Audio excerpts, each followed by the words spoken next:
আসসালামু আলাইকুম। আমি হেভেন লাইফস্টাইল থেকে হেভেন আরেকটি ভিডিও নিয়ে আপনাদের মাঝে হাজির হলাম। আশা করছি আল্লাহর অশেষ রহমতে আমার সমস্ত আপু ভাইয়ারা ভালো আছেন। আলহামদুলিল্লাহ এখন মোটামুটি ভালোই আছি, তবে শারীরিক অসুস্থতার মধ্যে ভুগতেছি এবং খুবই কষ্টে সময়গুলা পার হচ্ছে। আপনারা আমার জন্য দোয়া করবেন, আমি যেন শারীরিকভাবে খুবই তাড়াতাড়ি সুস্থ হয়ে উঠতে পারি। তো ডাক্তার দেখাচ্ছি, বারবার যাচ্ছি, সকল সমস্যার সমাধান হতে হতে নিশ্চয়ই আরও কিছুদিন সময় লেগে যাবে। আমি এজন্য আপনাদের কাছে দোয়া চাইছি। এদিকে দেখছেন কিছু সবজি আনা হয়েছিল, সেগুলোও একটু পলিথিনটা খুলে রাখলাম। আর এদিকে খেজুর, আর এটা হচ্ছে আলু বোখারা। এটা দিয়ে অবশ্য আমি আচার বানাবো। কিছুদিন আগেও আমি যেভাবে আলু বোখারা এনেছিলাম সেটা খাওয়া হয়ে গেছে, তো আবার নিয়ে এসেছি। জীবন চলার পথে কখনোই আমরা সবাইকে নিয়ে একসাথে চলতে পারি না বা থাকতে পারি না। হয়তোবা জীবনের শুরুতে কিছু মানুষ চলে যায়, আবার কিছু মাঝপথেই চলে যায় জীবনের, আর শেষের দিকে তো অনেকেই থাকে না। তো এভাবে আমরা মানুষ কিন্তু কখনোই মানুষ ছাড়া থাকতে পারি না বা চলতে পারি না। আর এই যে দেখেন, কথা বলতে বলতে এদিকে কিন্তু আমি গরুর মাংসটা বসিয়ে দিয়েছি। কিছুদিন যাবত তো খুবই অসুস্থ, তো কিছুই ভাল লাগতেছিল না খেতে। তো বললাম সকাল সকালই গরুর মাংসটা নিয়ে আসতে। তো গরু জবাই করার পরে এই তরতাজা মাংসটা আনা হয়েছে, সাথে সাথেই কিন্তু আমি বসিয়ে দিয়েছিলাম। এখানে আমি যা যা লাগে সব ধরনের গরুর মাংসের মশলা, কালো বোনা মশলা, নর্মাল গরুর মাংসের মশলা, আর এদিকে দেখছেন টমেটো পিউরিটা, সেটাও কিন্তু আমি প্রায় বক্সের অর্ধেকটাই দিয়ে দিয়েছি। আমি কিন্তু এবার টমেটোর সিজনে প্রায় 30 কেজি টমেটো ব্যান্ড করে ফ্রোজেন করেছি বা সংরক্ষণ করেছি। তা থেকে আমি কিন্তু গরুর মাংসটা দিয়েই বেশিরভাগ রান্না করব। তো এদিকে যা ছিল, জিরা বাটা, হলুদ গুঁড়া, মরিচের গুঁড়া, আদা বাটা, রসুন বাটা, পেঁয়াজ বাটা এবং পেঁয়াজ কুচি, সব কিছু দিয়েই কিন্তু আমি ভালোভাবে বেশ কিছুক্ষণ নাড়াচাড়া করে আমি কিন্তু এখানে সরিষার তেলও দিয়েছি, সয়াবিন তেলটাও দিয়েছি, এখন আমি লবণটাও অ্যাড করে দিচ্ছি। তো এখন আমি ভালোভাবে নেড়েচেড়ে ঝোলের পানিটা অ্যাড করে দেব। মাংসটা ভালোভাবে কষে গেলে তারপরে কিন্তু আমি বেশ পরিমাণ আলুও দিয়ে দিব। আর এদিকে আমার ভাতটা সেটাও কিন্তু বলক উঠে গেল। জীবনটাও কিন্তু একটা স্টেশনের মতো, প্রতিটা প্ল্যাটফর্মে কেউ না কেউ কোনো না কোনোভাবে আমাদের জীবন থেকে চলে যাচ্ছে, তারপরেও কিন্তু আমাদের জীবন চলছে, থেমে নেই। এবার বিপদে পড়ে দেখেছি, শারীরিকভাবে যখন খুবই অসুস্থ ছিলাম, কেউ না থাকা সত্ত্বেও এত আপন মানুষ পেয়েছি যাদের সাথে হয়তো আমাদের কোনো সম্পর্ক নাই, তাদের জন্য কোনো দিন আমরা কোনো কিছু করিও নাই, আর তাদের সাথে রক্তের সম্পর্কও ছিল না। কিন্তু এই যে কিছুদিন আগে আপনাদের ভাইয়াকে বলেছিলাম যে মহান আল্লাহ তাআলা কি ভালো মানুষ বানানো কি বন্ধ করে দিয়েছে? কিন্তু না, এবার বিপদে পড়ে দেখলাম অনেক মানুষ এগিয়ে এসেছে, আমাদের পাশে দাঁড়িয়েছে এবং বিপদ থেকে ঠিকই আমরা বের হয়ে এসেছি।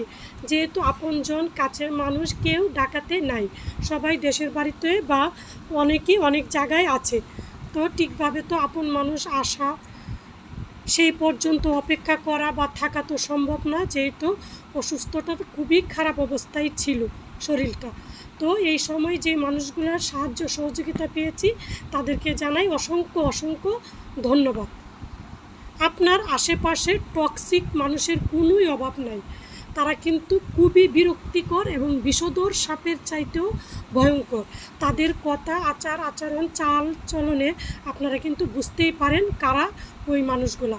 তো ওই মানুষগুলার সামনে কিন্তু আপনার খুবই প্রশংসা করবে এবং খুবই সুনাম করবে, আর পিছনে ডুল বাজিয়ে বদনামও করবে।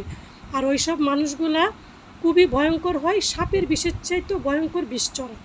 আর যদি ওইসব মানুষ আপনি চিনেই ফেলেন, তাহলে কিছুটা হলেও ইগনোর করে চলেন, দেখবেন আস্তে আস্তে এই মানুষগুলো আপনার কাছ থেকে দূরে চলে যাবে। এমনভাবে বুঝান বা এমনভাবে ব্যবহার করেন, ধীরে ধীরে তারা আপনার কাছ থেকে চলে গেলে আপনার জীবনটা খুবই শান্তিময় হবে এবং খুবই আরামে, ভালোভাবে, শান্তিতে পরিবারের সবাইকে নিয়ে থাকতে পারবেন। কারণ ওই মানুষগুলো কখনোই আপনাকে পছন্দ করতো না, তারা আসতো তাদের সুবিধার স্বার্থের জন্য। যখন সুবিধার স্বার্থ শেষ হয়ে যায় তখন দেখবেন সবাই চলে যায়। কিন্তু কিছু মানুষ এখনও আছে যারা কোনো সুবিধা স্বার্থ কোনো কিছুই আপনার কাছ থেকে পায় নাই, কিন্তু আপনার বিপদে সবচেয়ে আগে এগিয়ে এসেছে। এবার এইসব মানুষকে পেয়ে আমি খুবই খুশি এবং আনন্দিত যে মহান আল্লাহ তাআলা এখনও পৃথিবীতে হাজার হাজার ভালো মানুষ আছে যারা একজন মানুষ বিপদে পড়লে তার বিপদে এগিয়ে আসে।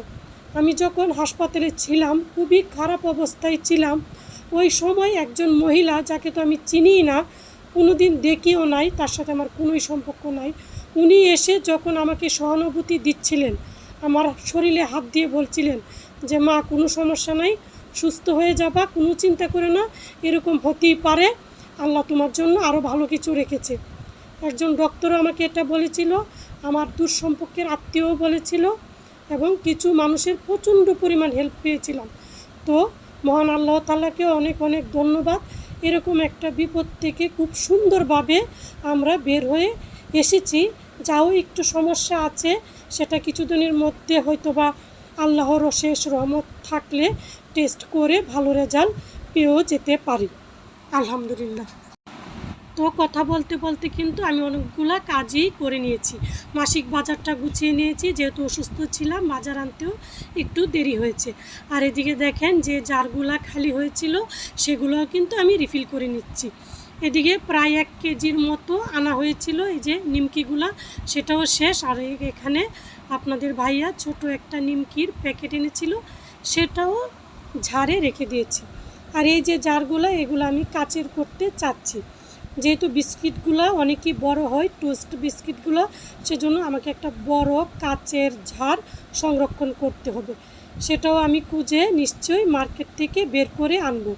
তো এদিকে হচ্ছে যা যা রাখার সেগুলো কিন্তু আমি রেখে দিচ্ছি। আর এই যে এনার্জি প্লাস বিস্কিটটা, সেটাও কিন্তু আমার খুবই পছন্দের।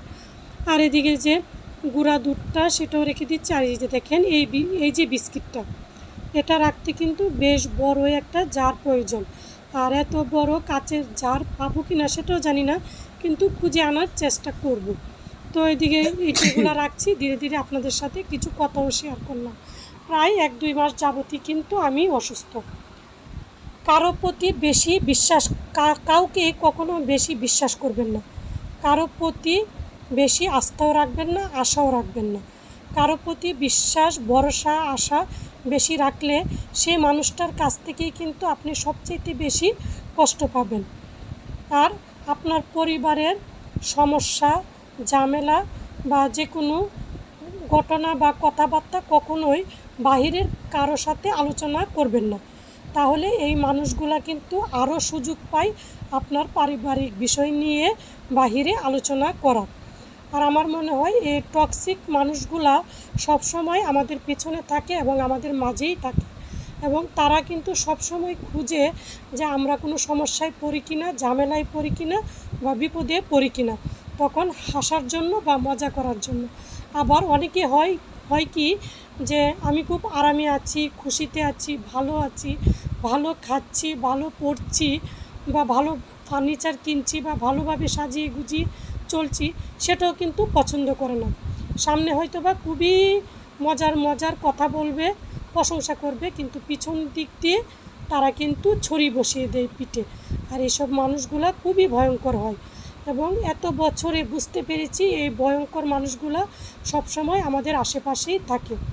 আর তাদের জন্য হয়তো বা আমরা পারিবারিকভাবে অনেক জটিলতায় ঝামেলায় পড়ে যাই। তো এইসব পারিবারিক ঝামেলাগুলো আমাদেরকে মেটাতে হবে। সাংসারিক জীবনে আমাদেরকে সব কিছু মানিয়ে নিয়ে চলতে হবে, এবং সবাই একত্রিত হয়ে থাকব।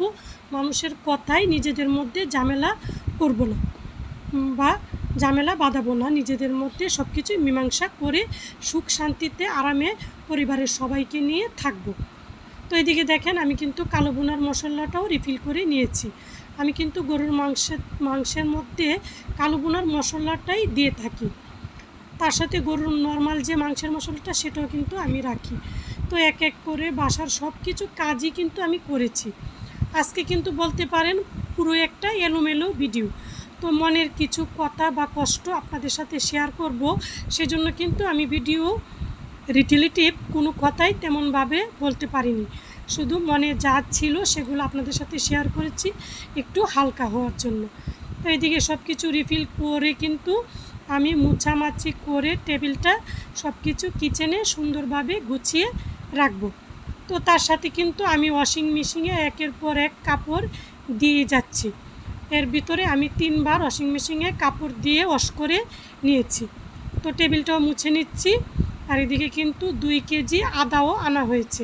আমি কিন্তু 2 কেজি আদা, 2 কেজি রসুন এবং পেঁয়াজ একসাথে কেটে ধুয়ে তারপর ব্লেন্ড করে রেখে দিই যতক্ষণই খাওয়া যায়। এদিকে দেখেন কয়টা বাজে রাত্রে। তো এক এক করে সব কিছু গুছিয়ে এখন আমি রেখে দেব। তো আমি কিন্তু দুপুরবেলা কচু শাকটাও রান্না করেছিলাম চিংড়ি মাছ দিয়ে, সেটা কিন্তু বেশ মজা হয়েছিল। আর এদিকে দেখেন এগুলা করার পরে কিন্তু আমি আবার একটু মার্কেটেও গিয়েছিলাম, সেটা আপনাদেরকে সাথে একটু পরে শেয়ার করছি। রিফিল করার পরে আমি কিন্তু আগেই গিয়েছিলাম, 10টার পরেই দোকানে গিয়েছিলাম। সেখান থেকে একটা মুড়া আর এই যে অর্গানাইজার ঝুড়িটা নিয়ে এসেছি।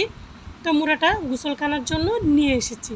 আর এদিকে যে কাপড় দিয়েছিলাম এক এক করে সব এনে বেডরুমে এবং ছোট রুমটায়, যেটা ছেলে রুম, সেখানে নেড়ে দিচ্ছি। তো বেডরুমে একটা দড়ি টানিয়ে এভাবে কাপড় দিয়েছি। আবার দেখেন পর্দার স্ট্যান্ডও কিন্তু লক্ষ্য করুন যে আমি কিন্তু কাপড় নেড়ে দিয়েছি। আর এদিকে পর্দাগুলা 4টা সেটাও কিন্তু শুকিয়ে গিয়েছে। তো ছোট যে ডিবানটা এনেছিলাম সেটার উপরে রেখে দিয়েছি। আর বাকি যে কাপড়গুলা সেগুলা ছোট যে রুমটা আমাদের, সেটাতে যে স্ট্যান্ডটা এনেছি কাপড় নাড়ার জন্য, বৃষ্টির দিন বা শীতের দিনে এটাতে কাপড় নেড়ে রাত্রে যদি আমরা ফ্যান ছেড়ে রাখি ড্রয়িং রুমে বা বেডরুমে, যেখানেই জায়গা হোক, কিন্তু সুন্দরভাবে কাপড়গুলো শুকিয়ে যায়। এই যে দেখেন এই স্ট্যান্ডটা খুবই উপকারী। এই স্ট্যান্ডটা এটা কিনলে বাসার কাপড় নাড়ার আমার মনে হয় না কোনো সমস্যা হবে। বৃষ্টির দিন, ঝড়ের দিন বা শীতের দিনগুলোতে আমরা এভাবে কাপড়গুলো নাড়তে পারি। তো ভিডিওর শুরু থেকে শেষ পর্যন্ত আমার কথায় যদি কোনো ভুল ত্রুটি হয়ে থাকে প্লিজ ক্ষমা সুন্দর দৃষ্টিতে দেখবেন। আপনাদের দীর্ঘায়ু এবং সুস্বাস্থ্য কামনা করে নতুন আরেকটা ব্লগ ভিডিও দেখার আমন্ত্রণ জানিয়ে আজকের ভিডিও থেকে এখানেই বিদায় নিচ্ছি। আল্লাহ হাফেজ, আসসালামু আলাইকুম।